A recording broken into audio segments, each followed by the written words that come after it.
And welcome back, everyone, to Ferris State basketball post-game coverage. Rob Bentley and Sandy Golston with you, joined by the head coach of the Bulldogs, Kurt Westendorp. Coach, I know the game didn't go the way you wanted most of the way, but got to be proud of the way your kids battled back and tried to make this one a ball game here at the end. And we talked about it right there in our little quick huddle. I'm proud of the heart. I'm proud of the heart. I'm proud of the hustle that our team has. The never say die attitude. But we put ourselves in a pretty bad position. Where we had to try to play scramble basketball. That's not really the style of basketball we like to play. We did it right there because it was necessary. I'm kicking myself for not going to it sooner. But we got to be better. Every person in the circle. We got to execute a little bit better. I got to coach better, definitely. But we fought, which I can you can be proud of that. And I'm always proud of the kids. I love these girls. They did fight their butts off. We just got to play better basketball. And today, Ashland was better. Obviously, I know the shooting percentage is not what you wanted, but a lot of that credit due to what they were able to do defensively, especially in that first half. Yeah, Ashland's a physical basketball team. This is what it's going to take to beat, Grand Valley and to beat Ashland. They had their hands on us everywhere. They're bullying us all over the court, and we got to be able to handle that a little bit better.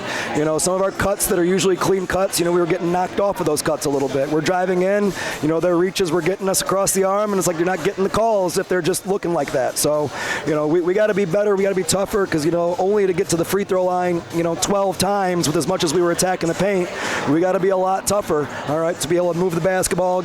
We only had 8 turnovers, so that part wasn't really that bad, but it was being tough enough to handle the contact, handle the beating, and still be able to finish, because we didn't finish. We played 2 quarters of basketball there in those middle 2 quarters where it was just very bad offense, and that's on me to get them in a little bit better stuff, and then we got to handle it, once we get those opportunities to capitalize, because it wasn't until that 4th quarter that we really started to play more loose and free. I know, obviously, in that 4th quarter, able to force some turnovers. They finished with 17 and kind of sped them up a little bit and made them try to handle the ball against the pressure. Yeah, and it's not something that we traditionally do. It's not something that we have a lot of practice with. That's where I said I got to be better as a coach. I got to get us a little bit more time at those kind of things in practice, because they did a pretty good job of it for not having practiced that style very often. And like I said, I needed to get to that sooner, and that's on me, absolutely 100%. Earlier in that 3rd quarter, we should have started trying to pick up the pressure. I thought we could get some stops and scores, but we started to get some stops, but then we weren't getting the scores. So we kind of waited a little too long to go to the press, but I am happy with the results of getting us back into the game.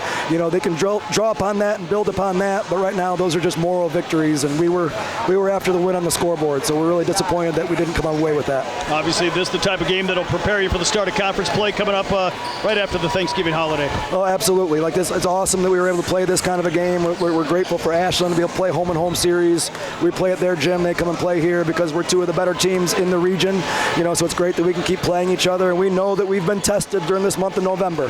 So if you'd have told me we're going to be 5-2, heading into December, back in late September, early October, I probably would have taken it at that point. Now I'm getting a little bit greedy because I'm seeing what this team is capable of being. We're really making great progress, and we have some great wins under our belt. This one would have just been the feather in the cap, for this month, and it's unfortunate that we weren't able to get this one in our column. Well, Coach, thanks for the time. Enjoy the Thanksgiving holiday, and we'll talk to you once the break's over. Okay, thank you, Rob.